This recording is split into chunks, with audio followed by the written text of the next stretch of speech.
when our very democracy was on the ballot in this election, with the very soul of America at stake, and the world watching, you ushered in a new day for America.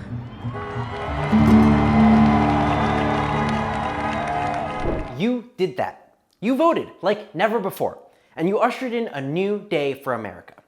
It's pretty wild that the election was already 2 weeks ago, and now we're ready to start making that new day a reality. My name is Pablo. I'm the host of Indivisible Weekly. Thanks for joining us. Now, this was an unusual election for a lot of reasons, not the least of which being that it took like 5 days for us to officially know who won.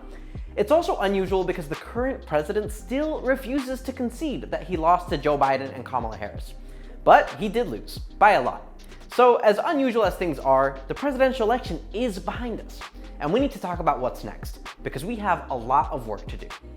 Believe it or not, we still have work to do that is directly tied to the 2020 elections, with 2 key runoffs in Georgia that will decide control of the Senate in the next Congress. We also have to keep working to hold the outgoing president accountable in his last few weeks on the job. And we have to lay the groundwork to use our progressive power in 2021, fight the pandemic, and more. So we have a lot of work to do, and it might seem overwhelming, but we have a plan to show 2020 the door and help you make an impact as we gear up for a new president, a new Congress, and a new year. We're ready, so let's dive in. So our plan to show 2020 the door has 5 key parts.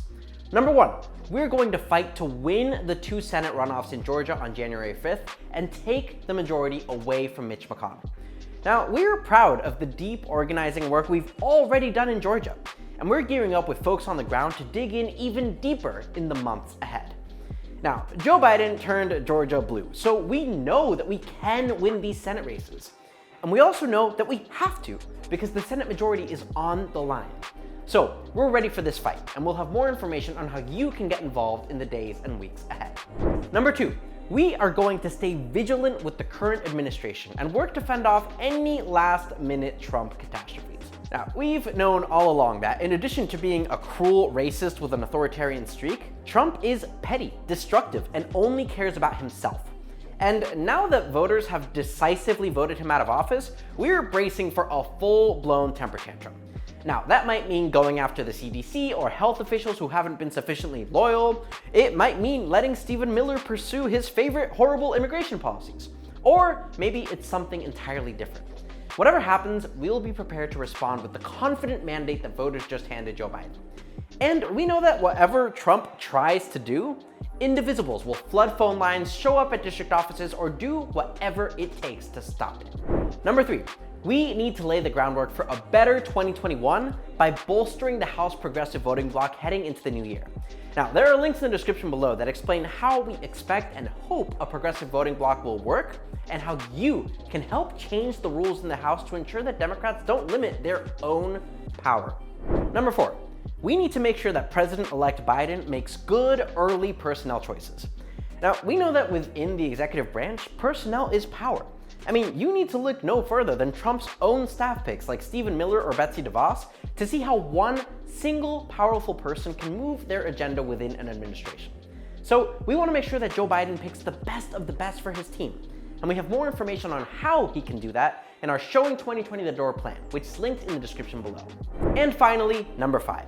We need to get ready for some hard but defining fights in the lame duck period, including a possible stimulus package and funding for the federal government, which is currently set to expire on December 11th. You'll be hearing from us on concrete ways to take action as these fights take shape.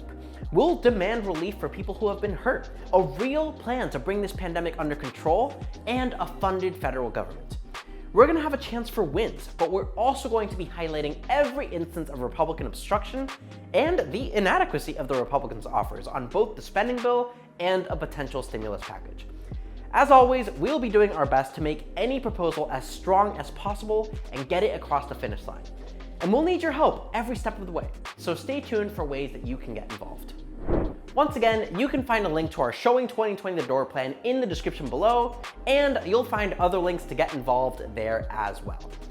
Now, it's been an intense few months, so let's take a moment to rest, hydrate, and celebrate the fact that we defeated Donald Trump.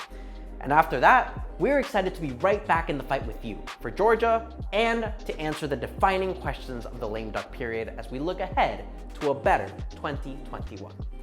Thanks for watching this week's episode of Indivisible Weekly. Be sure to like and subscribe, and I'll see you all next week. Thanks, everyone.